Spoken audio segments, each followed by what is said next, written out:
6h36, une enquête maintenant, une enquête que vous dévoile RMC. Chaque semaine, nous ingérons en moyenne 5 grammes de plastique. Pour vous donner une idée, c'est l'équivalent d'une carte de crédit. La faute aux bouteilles d'eau. Garance Munoz, l'association Agir pour l'environnement révèle que 78% de ces bouteilles contiennent de microparticules de plastique.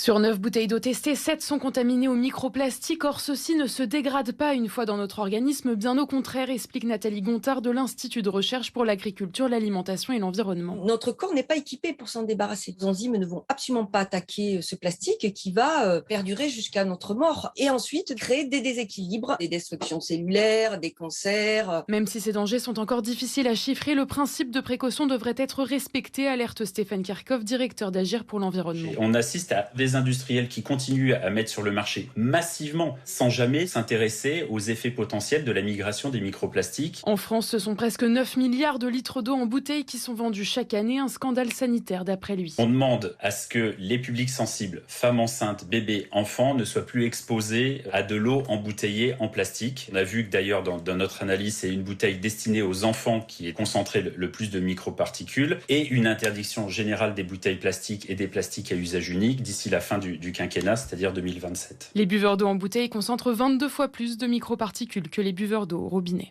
Allez, précision.